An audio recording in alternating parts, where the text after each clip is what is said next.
I walked into when they were starting to set up at University of the Streets, which was on Avenue 8 and Tompkins Square, and I talked to Pamela Cami, and I said, I want to volunteer, and she said, well, what can you do? And I said, well, I could do sound. I've done sound once, and really, I just done some cabling. And have the party, and then everybody would go with a bag of garbage, take it someplace else. Right. Did they tell you about that? Yes.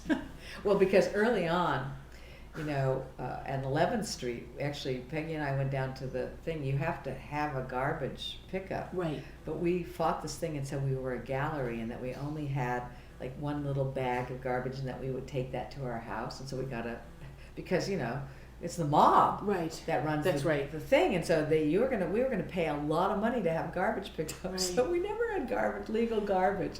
We'd just go home and we got make sure there's nothing that says "wow" on it, and we just take it and then walk down the street and there'd be a bunch of garbage and they'd drop it right there. Right. My first question is, how did you find out about WOW? Okay. I first came to WOW. It's a weird story. I met this woman randomly one night when I was out with a friend of mine, and we were gonna go on a date, and she's like, meet me at this theater. I have to sweat somebody's show, and you can meet me there and just hang out, and then we'll go out wherever. And I'm like, okay, sounds good. And so I went, and she's like, oh, can you do me a favor? We're light on staff. Would you mind manning the door for me? And I was like, okay. So, I did the door for her, and then I sat through this play, which was incredibly boring. And it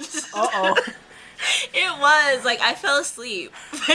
Oh, no. Holding a cup of wine, which wasn't a good outcome. And we went out after that. And in the course of us getting to know each other, she's like, you should become a member of WOW. And she told me about WOW, and so I came to a meeting during a time when I didn't have a job, I didn't have anything to do, and I was like, okay, let me come check out what it's about. And I just went, and once you come to a meeting, you're a member. Okay. So I just kept going, and I got involved, and I've been a member ever since.